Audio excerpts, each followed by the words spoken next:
हड़प्पा सभ्यता दुनिया की सबसे विकसित सभ्यता, एक ऐसी सभ्यता जो अपने आप में परफेक्ट थी। Perfect town planning, proper drainage system और एक सभ्य समाज जहां पर सब बराबर थे। हम सबके दिमाग में हड़प्पा की कुछ ऐसी ही इमेज है, लेकिन इसमें से हर बात सच नहीं है। आज मैं आपको हड़प्पा सभ्यता के 4 ऐसे ही मिथक बताऊंगा जो लोगों के बीच में पॉपुलर हैं, लेकिन असल में वो पूरी तरह से सच नहीं है। तो वीडियो को इन तक जरूर देखिएगा, क्योंकि अपना इतिहास नहीं जानोगे तो खुद को कैसे पहचानोगे। देखिए, ये आप सबको पता है कि हड़प्पा की स्क्रिप्ट को अभी तक पढ़ा नहीं जा सका है। पूरी हड़प्पन सभ्यता में ऐसी सैकड़ों मोहरें मिली हैं जिन पर कुछ ना कुछ लिखा हुआ है। जाहिर है कि इन सील्स में पिक्टोग्राफिक लैंग्वेज में लिखा गया है, जैसे कि आज के टाइम पर आप चीन की मैंडरिन स्क्रिप्ट को देख सकते हैं, कुछ वैसे ही। अब क्योंकि इसे पढ़ा नहीं जा सका, इसलिए हड़प्पा की लैंग्वेज और स्क्रिप्ट को लेकर कई मिथ कॉमन है। इसमें सबसे पहला तो ये है कि हड़प्पा की स्क्रिप्ट ब्राह्मी और देवनागरी स्क्रिप्ट की अर्ली स्टेज स्क्रिप्ट है। दूसरा मिथ ये कि अगर ये स्क्रिप्ट पढ़ ली जाएगी तो कई बड़े राज खुलेंगे, पुराने ग्रंथ मिलेंगे, हड़प्पा के लोग कितने एडवांस थे ये सब पता चलेगा। अब मैं इन्हें मिथ क्यों कह रहा हूं, आइए एक एक करके आपको बताता हूं। हड़प्पा सभ्यता की जो भी स्क्रिप्ट के सबूत अभी तक मिले हैं, उससे पता चलता है कि यहाँ जो राइटिंग होती थी वो राइट टू लेफ्ट होती थी, यानी कि ब्राह्मी और देवनागरी का बहुत रिलेशन नहीं है हड़प्पा की स्क्रिप्ट से। दूसरा, कई लोग ये मानते हैं कि हड़प्पा की स्क्रिप्ट पढ़ने से उनके बारे में बहुत कुछ जानने को मिलेगा और उनके रहस्य उजागर हो पाएंगे। तो ऐसा भी पूरी तरह से सही नहीं है, क्योंकि अभी तक जो कुछ लिखा हुआ मिला है वो सिर्फ मुहरों पर ही मिला है, और इस सभ्यता की ज्यादातर मुहरें काफी छोटी हैं। और इसमें भी जो सबसे लंबा अभिलेख मिलता है वो 26 चिन्हों वाला है। ये चिन्ह कोई लेटर नहीं होते थे। माना जाता है कि ये चिन्ह अपने आप में कोई एक वर्ड या फिर आधा वर्ड होता होगा। इसका मतलब है कि अभी तक तो ऐसे सबूत नहीं है जिसके आधार पर हम हड़प्पा की स्क्रिप्ट को पढ़कर हड़प्पा सभ्यता के कोई बड़े रहस्य पता कर सकें। हो सकता है फ्यूचर में कोई बड़ी किताब जैसी चीज मिले जिससे हड़प्पा के राज कंफर्म हो जाएं और इस स्क्रिप्ट को डिकोड करने में हेल्प भी मिले, लेकिन फिलहाल तो अभी ऐसी उम्मीद नहीं है या ऐसे सबूत नहीं है। अब हम आते हैं दूसरे एस्पेक्ट पर या दूसरे मिथ पर, जो कि है मदर गॉडेस का मिथ।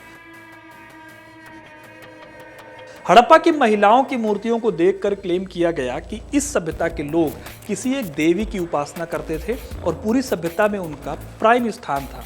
देखिए, हुआ ये कि जब हड़प्पा में बड़े अमाउंट पर महिलाओं की मूर्तियां मिलने लगी तो सबसे पहले यह क्लेम किया गया कि हड़प्पा में सिर्फ मदर गॉडेस की पूजा होती थी। ऐसा इसलिए क्योंकि तुर्की से लेकर वेस्ट एशिया तक हिस्टोरियंस को बड़े पैमाने पर मदर गॉडेस का कल्ट मिला था। इसीलिए जॉन मार्शल जैसे हिस्टोरियंस ने इस कल्ट को हड़प्पा से जोड़कर कहा कि हड़प्पा में मदर गॉडेस की बड़े पैमाने पर पूजा होती थी। लेकिन ये बात भी पूरी तरह से सच नहीं है। असल में हड़प्पा में कई मूर्तियां ऐसी भी मिली थी जो कि घरेलू कर्मकांडों से जुड़ी थी, और कई ऐसी थी जो खिलौने या फिर सजावट की तरह इस्तेमाल होती थी। दूसरा ये कि इन मूर्तियों में कोई बड़ी सिमिलैरिटी नहीं थी। हिस्टोरियन अलेक्जेंड्रा आर्डिलेना जेनसन ने इस पर स्टडी करते हुए बताया था कि कुछ मूर्तियों के सिर पर काले रंग के अवशेष मिलते हैं। इससे पता चलता है कि कुछ मूर्तियों पर तेल को या फिर किसी तरह के फ्रेग्रेंस से जुड़ा हुआ कोई पदार्थ शायद जलाया जाता था, यानी कि ये कोई देवी नहीं थी।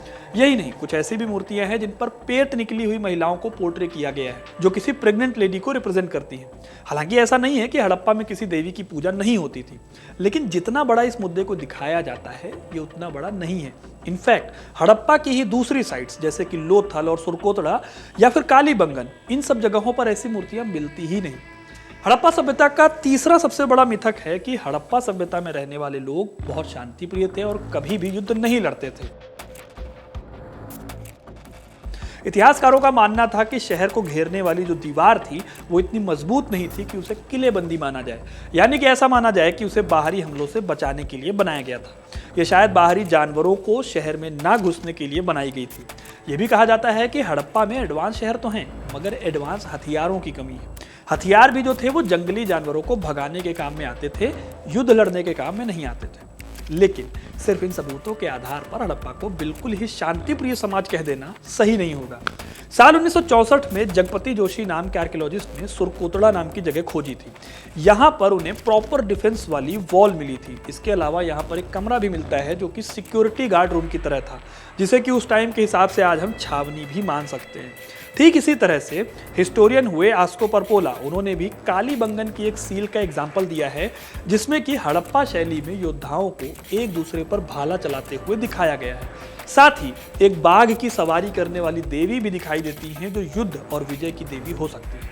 इस तरह यह कहना कि हड़प्पा सभ्यता में कोई युद्ध या फिर संघर्ष नहीं होता था, ये ठीक कंक्लूजन नहीं है। यहाँ पर भी संघर्ष होते रहे होंगे। अब आते हैं आखिरी मिथक पर जो जुड़ा हुआ है हड़प्पा के पतन यानी डिक्लाइन पर। माना जाता है कि हड़प्पा सभ्यता का पतन एक बाढ़ से या फिर भयानक सूखे की वजह से हो गया, यानी कि एक दिन एक बड़ी बाढ़ आई और सब कुछ खत्म हो गया। आप में से बहुत सारे लोग हड़प्पा के पतन को ऐसे ही देखते होंगे, लेकिन क्या हड़प्पा सभ्यता सचमुच ऐसे ही खत्म हो गई? जवाब है नहीं।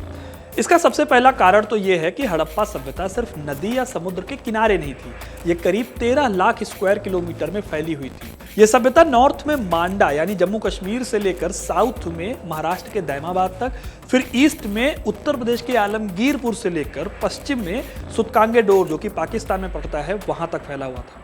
अब इतनी बड़ी सभ्यता को एक बाढ़ बहा ले जाए, ऐसा तो पॉसिबल नहीं है। हाँ, कुछ शहर जरूर इस बाढ़ से डूबकर खत्म हो गए होंगे, लेकिन बड़े पैमाने पर हड़प्पा के पतन को लेकर माना जाता है कि कई सारे रीजंस थे। जैसे घग्गर हाकरा नाम का एक पूरा नदी तंत्र हुआ करता था, जब इस नदी तंत्र ने अपना रास्ता बदला तो कई जगहों पर पानी की कमी हुई होगी। इसके अलावा जलवायु परिवर्तन ने यहाँ रहने वाले लोगों के लिए मुश्किलें खड़ी की, जिससे यहाँ की इकोनॉमी धीरे धीरे कमजोर होती गई और ये शहरी सभ्यता समाप्त हो गई।